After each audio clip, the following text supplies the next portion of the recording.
नमस्कार सर। नमस्कार, नमस्कार जी, नमस्कार। कैसे जय हिंद हैं? सर। जय हिंद, जय हिंद। दोस्तों आज मेरे साथ में हैं सर योगेंद्र जोशी सर। आप एडिशनल एसपी रहे हैं जयपुर में। और आज मेरा मन था सर से मैंने रिक्वेस्ट की और सर ने हमें टाइम दिया। तो सर से मैं पहले तो सर का बहुत बहुत धन्यवाद कि सर हमारे चैनल पर आए। और सर से मेरा आज प्रश्न मुद्दों पर हम जो चर्चा करेंगे वो चर्चा करेंगे जो कोरोना वायरस को लेकर पूरी मुहिम प्रशासन के द्वारा चलाई जा रही है। तो उसमें पुलिस प्रशासन की क्या भूमिका रहती है, उनके सामने क्या चुनौती होती है और क्या कदम और उठाए जा सकते हैं। जो सर का एक बड़ा अनुभव है दोस्तों, काफी लंबे समय पुलिस प्रशासन में सर ने सेवाएं दी हैं। तो सर के उस अनुभव को हम जानने का प्रयास करेंगे। तो सर आपको क्या लगता है सर, पुलिस प्रशासन के सामने सर क्या मुख्य चुनौतियां इस पूरे दौरान सब लग रही हैं आपको, जो आप पूरा स्टडी देख भी रहे हैं सर, तो उसमें आपको क्या लगता है सर? देखो निपुण जी, ये वायरस जैसी जो बीमारी है, ये मेरे ख्याल से इंडिया में लोगों ने पहली बार इतने भयंकर रूप से देखी है, जी सर। क्योंकि ये वर्ल्ड वाइज हो गई। जी और सर। जो भी अभी तक पुलिस में भर्ती हैं या जो अभी पुलिस में हैं, जी सर। उन लोगों ने भी पहली बार देखी है। बिल्कुल सर। लेकिन मैं आपको बताना चाहता हूं कि कोई भी चीज हो, जी सर। चाहे कोई महामारी हो, चाहे गृह युद्ध की स्थिति हो, चाहे किसी भी तरह की स्थिति हो, जी सर। इंटरनल सिक्योरिटी के अंदर सारा मामला बैठता हो, तो पुलिस इसके अंदर अहम रोल अदा करती है। जी सर। अब मान लीजिए महामारी पैदा हो गई है, तो जी सर। इसमें डॉक्टर है, कंपाउंडर है, जो समाज सेवी संस्थाएं हैं, जो स्वीपर हैं, इस तरह के जितने भी लोग हैं, जी सर। ये लोग तभी काम कर पाएंगे जब पुलिस उनके साथ होगी और पुलिस का मोरल हाई होगा। अगर जी सर। पुलिस का मोरल हाई नहीं होगा जी तो सर। ये संस्थाएं भी काम नहीं कर पाएंगी। आप देख रहे होंगे, जी सर। मेरठ में है, पश्चिमी बंगाल में है, ये कई जगह जो है पत्थरबाजी हो रही है, जी सर। पत्थर फेंक रहे हैं तो डॉक्टर घायल हो रहे हैं, पुलिस वालों के पंजाब में हाथ काट दिया। और इस तरह की जो वारदातें देखने को मिल रही हैं, ये वारदातें पुलिस को सहन करनी पड़ती है। और इनके साथ जो डॉक्टर्स हैं, पैरामिलिट्री और जो होते हैं, और संस्थाएं जो होती हैं, कंपाउंडर हैं, नर्स हैं, इस प्रकार के लोगों को ज्यादा से ज्यादा परेशानी उठानी पड़ती है। तो पुलिस को देखिए, इतनी सारी सावधानियां बरतनी पड़ती है कि वो अपनी सुरक्षा का तो ध्यान रखते ही रखते हैं, जी सर। साथ ही डॉक्टरों का, नर्सेज, कंपाउंडरों का, पब्लिक का भी ध्यान रखते हैं। जी मान सर। लीजिए पब्लिक पत्थरबाजी कर रही, तो ये नहीं कि पुलिस वाले सीधे ही लाठी चार्ज कर दें या गोली चला दें, ऐसा ना कर दें, उन्हें समझाने का प्रयास करते हैं। जी अभी सर। जैसे बम्बई के अंदर इकट्ठे हो गए 5-10 हजार लोग, तो अब जी उनको सर। क्या किया, समझाने का प्रयास किया, समझाने के प्रयास से फिर वो नहीं माने तो फिर उनको हड़काया, हड़काने से नहीं माने तो लाठीचार्ज की गई। लेकिन जी सर। मैं मानता हूं कि पुलिस की सुरक्षा के लिए वो पुख्ता इंतजाम अभी भी नहीं है। जैसे आप कोई वो पीसीसी किट, क्या किस कहते हैं, वो किट डॉक्टरों के लिए तो है, डॉक्टर जी सर। अपने आप को उसमें कवर कर लेते हैं, डॉक्टर कवर करके मरीजों के पास जा सकते हैं। लेकिन पुलिस के पास इस प्रकार का कोई किट नहीं है। ये जरूर मैंने अभी देखा है दो जी तीन सर। दिन पहले जी कि सर। हमारे डीजी ने, राजस्थान के डीजी ने एक किट तैयार करा करके पुलिस वालों के, जो कि जी। डॉक्टरों के साथ ऐसी जगह पर जाते हो, जी। उनके लिए वो किट दिलाया गया है। जी लेकिन सर। उस किट को लगाने से डॉक्टर में और पुलिस के अंदर जी। कोई फर्क महसूस नहीं होता। मेरे जी। समझ में ये जो किट दिया जाता है, पुलिस वालों को दें तो वो किट भी खाकी रंग का ही होना चाहिए, तो पता जी। लगे कि हाँ साहब ये जो है ये पुलिस वाला है। क्योंकि जी। डॉक्टर और पुलिस जब किट को पहन लेते हैं तो एक से नजर आते हैं। बिल्कुल अब सही ये बात। चीज दी गई है अंदर अस्पताल के अंदर, जी लेकिन सर। बाहर आप देखिए, वही पुलिस की खाकी वर्दी, वही जी। पुलिस का हेलमेट, और वही जो है मास्क जो उसको दिया जाता है वो लगाते हैं। मैं तो एक बड़ी ताज्जुब की बात देख रहा था जी। कि पुलिस की एक निकलती है, रैली सी निकालते हैं रोज सुबह शाम, जी यहाँ सर। राजा पार्क में से कई बार निकली है। तो जी। आप देखिए, एक सिपाही के पीछे एक सिपाही बैठा हुआ है, जबकि ये माना जाता है कि एक आदमी से दूसरा आदमी अपनी दूरी बनाए रखे। तो भाई जी। पुलिस वालों के अंदर ऐसी कौन सी शक्ति पैदा हो जाती है कि वो एक दूसरे की बीमारी को नहीं ले सकते हैं? जी। ये मेरे समझ में नहीं आई।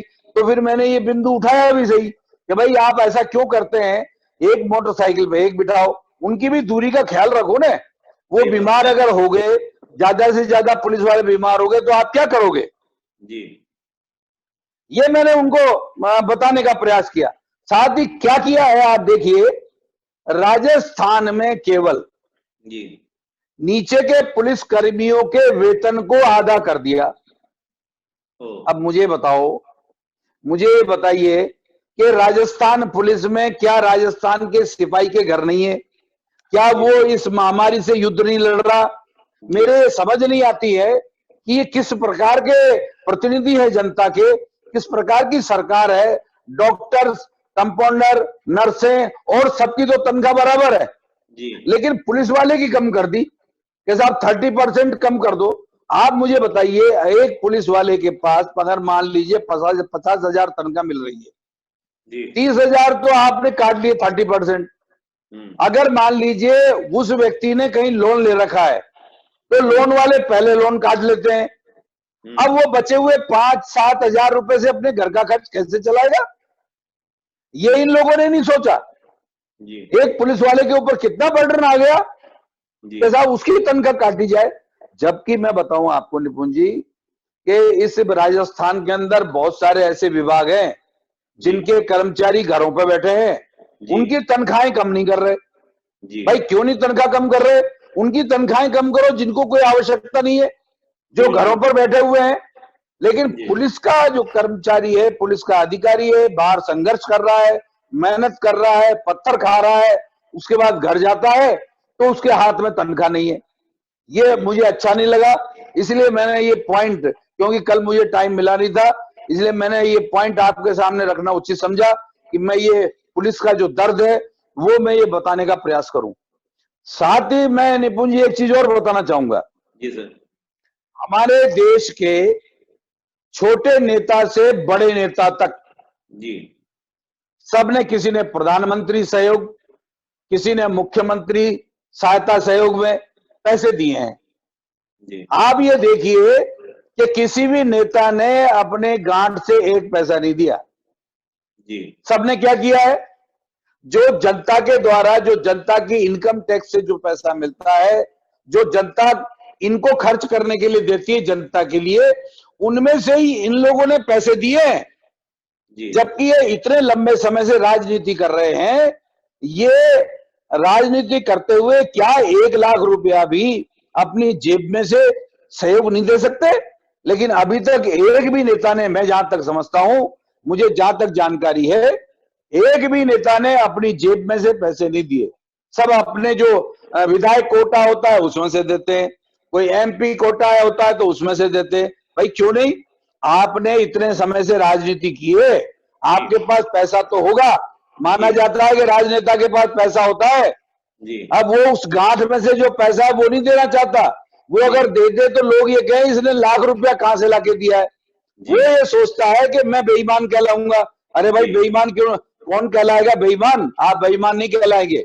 लेकिन अब आप देखिए, पब्लिक रोज कोई 2,500, कोई 3,000, कोई 5,000 मुख्यमंत्री सहायता कोष में पैसा दे रहा है, प्रधानमंत्री सहायता कोष में पैसा दे रहा है। उनका क्या कोई हिसाब किताब है? आप देखिए, अनाप शनाप पैसा लोग दे रहे हैं, अनाप शनाप खाना लोग परोस रहे हैं, अनाप शनाप खाना लोग बस्तियों में जाके दे रहे हैं, कितना खाना बांट रहे हैं। मैं तो देखता हूं दिन भर बाहर कि बस्तियों में खाना ही खाना हो रहा है, क्योंकि हमारे देश में निपुण जी कोई हिसाब किताब नहीं है। जबकि हिसाब किताब होना चाहिए, बस्ती को वार्ड वाइज देखना चाहिए, वार्ड में भी सरकारी जो नुमाइंदे हैं उनको हिसाब होना चाहिए कि इस कॉलोनी में इतने लोग रहते हैं, इस बस्ती में इतने लोग रहते हैं, और उनका हिसाब होना चाहिए कि इस व्यक्ति को इतना खाना मिल चुका है। अब मैं तो टीवी में देखता हूं, चैनल्स में, कि कई ऐसी चीजें देखने को मिलती है कि घरों में सामान भरा हुआ है लोगों के, और फिर भी वो टेलीफोन करके सामान मंगवाते हैं। वो तो सामान लाने वाला उनके घर में चेक करता तो पलंग के नीचे दालें भरी है, गेहूं भरा हुआ है, आटा भरा हुआ है, और फिर भी वो कॉल करते हैं। तो ये हमारे यहाँ एक टेंडेंसी हो गई कि इस प्रकार की परेशानी में हम इसका लाभ उठा लें, जितना लाभ उठा सकते हैं जी, क्योंकि हम इकट्ठा कर लें अपने घर में। लेकिन निपुण जी, ये क्या संभव है? अब हम देख रहे हैं रोज पुलिस सड़क पे दिन भर डोलती है, पुलिस परेशान हो रही है। आप देखिए कि दिल्ली से कोरोना रवाना हुआ, पूरे देश में कोरोना ही कोरोना हो गया, उसको रोकने का प्रयास नहीं किया, आज भी नहीं कर रहे हैं। मैं आपको बताना चाहूंगा कि हमारे जयपुर के रामगंज से कोरोना निकल के पूरे जयपुर में फैलता जा रहा है, लेकिन रामगंज का कोरोना अभी तक सरकार ने रोका नहीं है, इनसे रुक नहीं रहा है। लोग वहां रात को, लोग वहां छुप करके वहां से निकल जाते हैं, पुलिस ने इतना जोर लगा रखा है लेकिन वो फिर भी नहीं मानते हैं, वो जहां जाते हैं वहां कोरोना को प्रसाद के रूप में प्रदर्शित करते हैं। आप देखिए सांगानेर, आप देखिए कोई इधर दौसा के पास गांव है वहां तक पहुंच गए, कोई ब्रह्मपुरी पहुंच गया। तो मैं ये कह रहा हूं कि इसको रोकने के लिए सरकार को एक निश्चित एक नियम, एक पॉलिसी बनानी पड़ेगी कि पुलिस को तो ये करना है, डॉक्टर्स इस प्रकार से उसको कार्रवाई को करेंगे, उसको इस प्रकार से रोकने का प्रयास करेंगे, और किसको क्वारंटाइन करना है, किसको अलग से एक जगह पर निश्चित करके रखना है, और कितने लोगों का किस जगह पे किस अनुपात में उनका परीक्षण करना है ताकि उनको कोरोना है या नहीं है। मैं ये देख रहा हूं कि इस तरफ तो सरकार का ध्यान ही नहीं है, वो तो ये छुपाने का प्रयास कर रही है। जैसे वेस्ट बंगाल में मैंने देखा है कि कौन कौन कोरोना वाले हैं उनका नाम नहीं बताते हैं, किस जाति के किस धर्म के हैं ये नहीं बताते हैं। कारण ये है कि हमारे देश में कुछ चीजें छुपाई जाती हैं जी। और सिर्फ इसलिए छुपाई जाती हैं कि वो वोट बैंक होता है, ताकि लोगों के सामने वो चीज ना आवे, लोग प्रोवोक ना हो, लोग परेशान ना हो, इसलिए इन चीजों को छुपाई जाती है। लेकिन सरकार के अपने ओहदे को देखते हुए सरकार को अपने स्तर पर इन चीजों का एनालिसिस करना चाहिए कि किस समाज में, किस क्षेत्र में, किन लोगों के द्वारा क्या किया जा रहा है, कहां पर किस वजह से किस तरह का किस कोरोना फैल रहा है। ये इस तरह की चीजें जो है ये सरकार को अपने स्तर पर देखना चाहिए जी। अब निपुण जी, एक महत्वपूर्ण बात यह है कि जो लेबर है जी, जो एक स्टेट से दूसरे स्टेट में जाना चाहते हैं, जी सर, वो फंसे हुए हैं, जी, उनको अपने गांव की, घर की, अपने परिवार की चिंता है। जी, सरकार ने एक आदेश दे दिया, जो जहां है वहीं रहे। आदेश देने वाले अगर ऐसे कहीं उलझ जाए तो वो भी परेशान हो सकते हैं। एक ऐसा व्यक्ति जिसकी जेब में पैसा नहीं है, जिसके घर वाले हैं दूर, मोबाइल में चार्ज करने को पैसा नहीं है, उसकी हालत कितनी खराब हो रही है, उसकी तरफ कोई ध्यान नहीं दे रहे। उन्होंने तो कह दिया जहां है वहीं रुक जाए। आप देखिए दिल्ली के अंदर कल कोई 5-6 हजार आदमी जो लेबर है वो ऐसी जगह पड़े हुए थे बेचारे जहां खाने को नहीं, वहां वो परेशानी, सोने को नहीं। फिर केजरीवाल जी को किसी ने बताया तो उन्होंने वहां खाने का और ये सब व्यवस्था करी। मेरे कहने का तात्पर्य है, अब तो साहब ये 30 दिन होने में आए, 20 दिन पहले निकल गए, अब ये तीसरा निकलने वाला है दिन। मैं ये कह रहा हूं कि हर स्टेट जी, अपने अपने यहाँ के जो लेबर है जो दूसरे स्टेट में जाना चाहती है उनका हिसाब किताब करे, जी, कौन कहां से कहां जाना चाहता है उसका हिसाब करे। अगर ट्रेन के माध्यम से जाना चाहते हैं तो ट्रेन के माध्यम से भेजे, और उत्तर प्रदेश से यहां आना चाहते हो तो राजस्थान में राजधानी में आ जाए, यहां से जाते हैं तो लखनऊ में चले जाए, मतलब राजधानी से राजधानी में भेज दे। और फिर स्टेट की जो एडमिनिस्ट्रेटर स्टेट का, वहां की जो सरकार है वो उनको बसों में अपने अपने गंतव्य स्थान पर भेजें। जब तक ये काम नहीं करेंगे तब तक ये परेशानी का सामना इनको भुगतना पड़ेगा। आप देखिए कितने लोग परेशान हैं, इनकी कोई सुनने वाला नहीं है। जब सड़क पे आता है तो पुलिस उनके डंडे मारती है, पब्लिक उनको खाना देती है, तो कहां तक पब्लिक उनको खाना दे, और कहां तक बेचारे रात और दिन एक कपड़े में सोते रहेंगे। उनके पास कपड़े नहीं है, बिछाने को साधन नहीं है। लेकिन लॉकडाउन कर दिया, अब ये लॉकडाउन कैसे रहेगा, कब तक रहेगा और किस परिस्थिति में रहेगा, उन लोगों को, बेचारों को, गरीबों को कोई जानकारी नहीं है। जी, मैं आपके चैनल के माध्यम से सबको ये कहना चाहता हूं, सरकारों को, कि ये एक नियम बनाए, एक व्यवस्था कायम करें जिससे गरीब अपने घर पहुंच सके। जी, अगर ये नहीं होगा तो मैं आपको बता रहा हूं 3 मई निकलना मुश्किल हो जाएगा। जी पब्लिक इतनी परेशान हो चुकी है, जितने गरीब हैं वो इतने परेशान हो चुके हैं कि वो न तो घर पहुंच रहे हैं और जहां वो काम करते थे वहां से उनको निकाल दिया गया है। जी उनकी जेब में पैसा नहीं है। इसकी इनको एक पॉलिसी बनानी पड़ेगी जी और ये पॉलिसी पूरे देश में लागू होगी और इसको आराम से लागू किया जा सकता है। हमारे एमपी, एमएलए, हमारे जो सरकारी नुमाइंदे हैं, इनकी कोई कमी नहीं है। हर स्टेट में बसों की कोई कमी नहीं है। अगर ये करना चाहे तो आसानी से कर सकते हैं। लेकिन अगर ये इसको ढुलमुल तरीके से इसको करेंगे तो आप समझिए इनके कंट्रोल में ये नहीं रहेगी और आखिर इनको आर्मी लगानी पड़ेगी और बिना आर्मी के काम नहीं चलेगा। ये तो ठीक है कि अभी इस तरह की बात कहने से लोग समझ रहे हैं कि साहब हमारे प्रधानमंत्री ने ये बात कही है तो हम चलो 20 दिन पहले अब हो गए तो 10-15 दिन और से ही हम और निकाल लेंगे। लेकिन साहब कब तक लोग इस चीज को सहन करेंगे? एक मिडिल क्लास फैमिली है, वो आपके आदेश को मान के घर में बैठी है जी लेकिन वो टीवी देखती है, वो सबके भाषण सुनती है तो इस चीज को समझती है। लेकिन वो तबका जिनके घरों में टीवी नहीं है, जो टीवी देखना नहीं चाहते, सरकार की बात को सुनना नहीं चाहते, उन तक ये बात कैसे पहुंचे जी कि भाई आप लोगों को अपना मेडिकल टेस्ट कराना चाहिए, आप लोगों को एक कमरे में 10 को नहीं रहना चाहिए। ये चीज तो कोई सुनने को तैयार नहीं है। अगर उनको कोई ये चीज समझाने जाता है तो वो इसको हिंदू मुस्लिम के तरीके से देखते हैं, जबकि ये महामारी हिंदू मुस्लिम थोड़ी देख रही है जी हिंदू मुस्लिम नहीं देख रही। जी ये तो जिसको हो जाएगा वो अपने साथी को प्रसाद की तरह बांट देगा। बिल्कुल। मेरा आपके चैनल के माध्यम से सरकार और सरकार के नुमाइंदों से ये निवेदन है जी कि इसका एक खाका तैयार करें जी कि देश को कैसे चलाना है, जी राज्य को कैसे चलाना है, एक दूसरे के ऊपर एक दूसरा आक्षेप न लगाए। जी मैंने तो ये देखा है जयपुर में कि बीजेपी वाले इकट्ठे होकर के खाना बांट रहे हैं। अरे भाई क्यों? कांग्रेस वाले इकट्ठे होकर खाना बांटने जा रहे हैं। अरे भाई क्यों? सरकार क्या बंद हो गई क्या? लेकिन ये सरकार के नुमाइंदों के मार्फत ही इस प्रकार का काम करना चाहिए। इसमें राजनीति बीच में नहीं आनी चाहिए, वोट बैंक बीच में नहीं आना चाहिए कि हम ये काम हम कर रहे हैं तो हमारे को वोट मिलेंगे।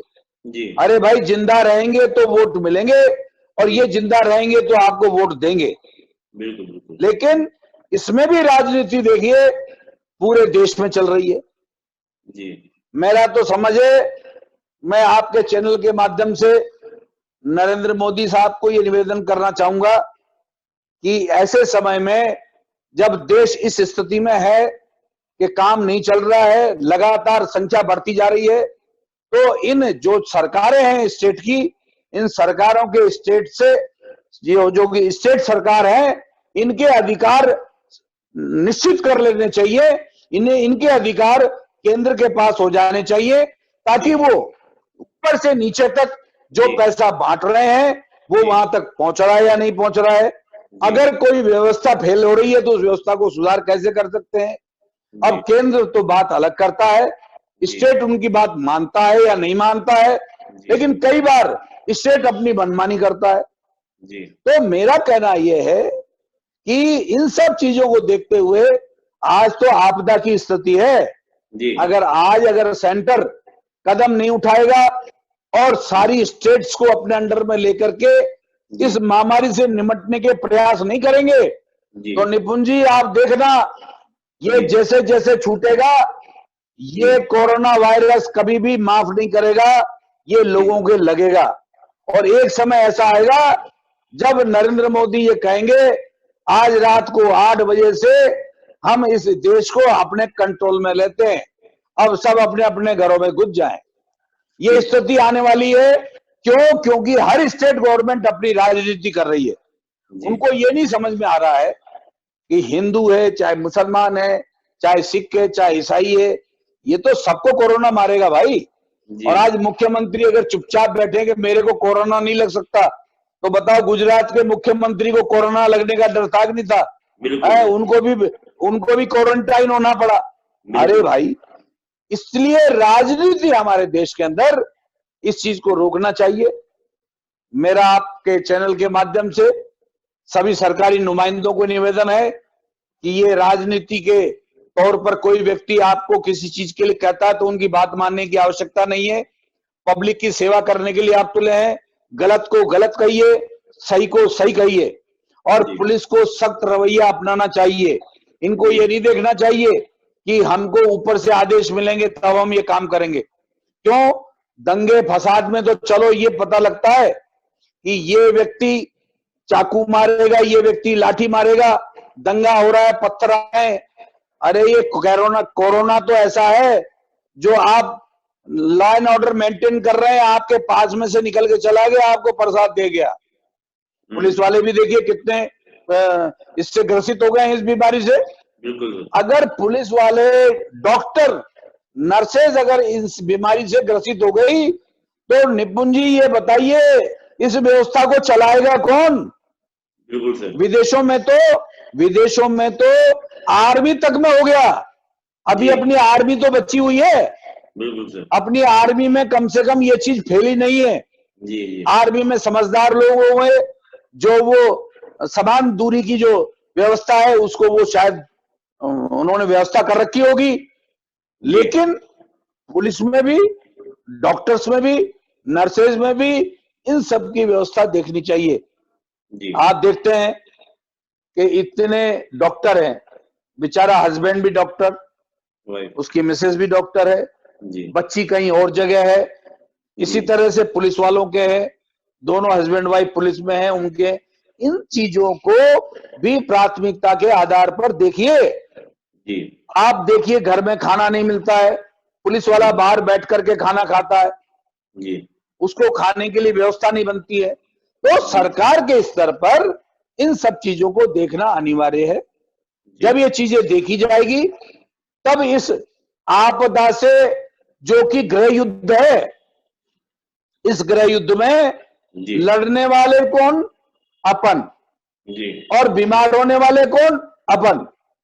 तो अगर हमको इस प्रकार की सावधानियां नहीं बरतनी पड़ी तो हम इससे सफल नहीं हो सकेंगे। आप पूछिए और क्या पूछना है।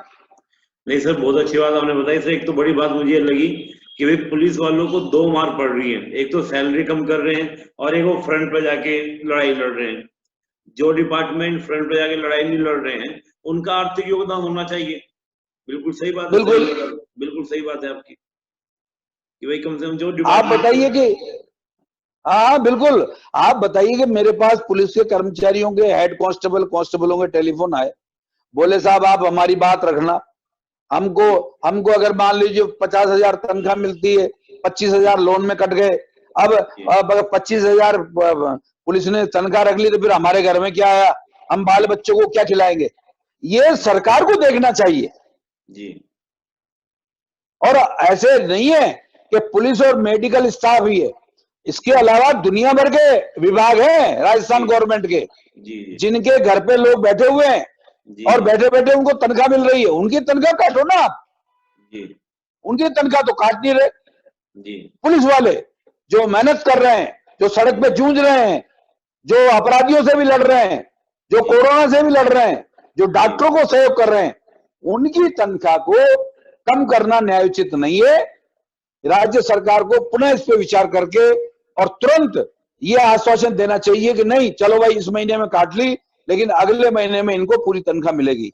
ये मेरा निवेदन है। जी सर, नहीं सर, बात बड़े अच्छी सर, इसमें बिल्कुल सही लॉजिक बात है सर। लॉजिक के बगैर बात ही ये नहीं है कि जो भाई आदमी सेवा कर रहा है, फ्रंट पे खेल रहा है, उसका ध्यान रखना चाहिए इस चीज का। कम से कम उसको एक तरफ से तो रिलीफ मिले कि भाई इसको कम से कम घर की तरफ से रिलीफ मिल रहा है, वो काम कर रहा है बंदा।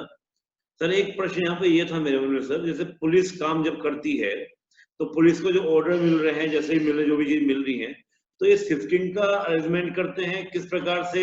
और सुविधाएं आपने बताया कि उनको जो सूट दिया जा रहा है, आपके राशन दे दिया गया कि डीआईजी ने पहल करी है, लेकिन अगर नहीं है तो उसकी व्यवस्था कैसे कर सकते हैं पुलिस? ये सरकार से क्या क्या कर सकती है या प्राइवेट पर्सन भी कर सकते हैं व्यवस्था? देखिए, पुलिस के अंदर मेरे ख्याल से या तो 12 घंटे की ड्यूटी होगी, जी सर। क्योंकि अभी स्थितियां ठीक नहीं है, जी तो 12 घंटे की ड्यूटी होगी, कहीं 8 घंटे की ड्यूटी होगी। जी जी इससे कम की ड्यूटी तो कहीं भी नहीं है। जी 8 घंटे या 12 घंटे जी ये पुलिस ड्यूटी दे रही है, ये मेरी जानकारी में है जी सर। कि पूरी पुलिस 8-8 घंटे की ड्यूटी नहीं करती है। जी एसएचओ तो भी 24 घंटे काम करता है, जी डीवाईएसपी भी 24 घंटे काम करता है, जी एसपी, कमिश्नर सब 24 घंटे काम करते हैं। जी अब रहा सवाल हेड कांस्टेबल, कांस्टेबल, एसआई, जी तो अगर कोई इंपॉर्टेंट जगह लगा हुआ है तो वो उसको 8 घंटे की ड्यूटी नहीं मिलेगी, उसको ज्यादा रुकना पड़ेगा।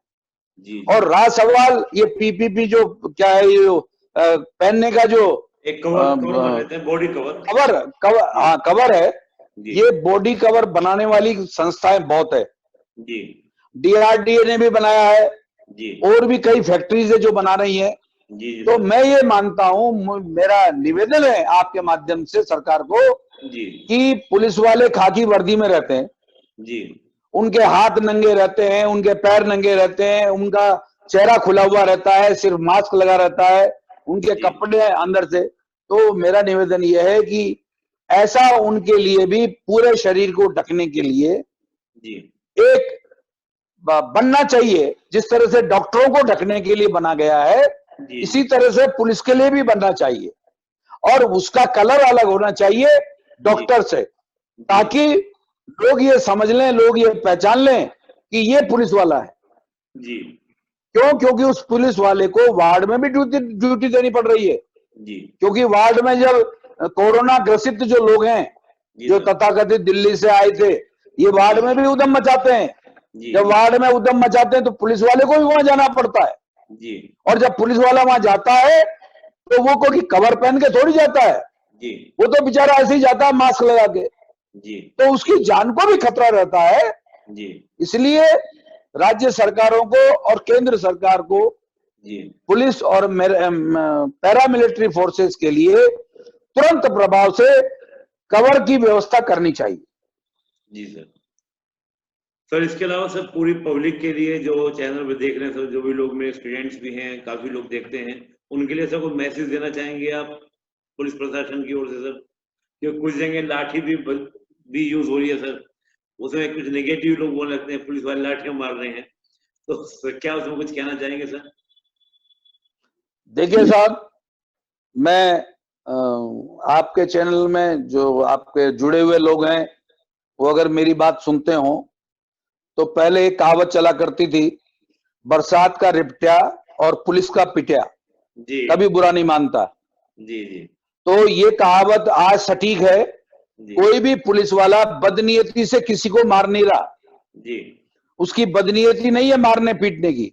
जी जब आप नकटाई धारण कर लेते हैं, घूमने के लिहाज से स्कूटर पे, मोटरसाइकिल पे बैठ के घूमते हैं, जी तो आखिर पुलिस वाले की भी अंदर, उसके अंदर भी ये सोच आता है कि यार हम लोग, ये कर्फ्यू लग रहा है, हमने मना कर दिया, लेकिन ये बार बार ही मान ही नहीं रहे, तब वो उनके चिपकाता है।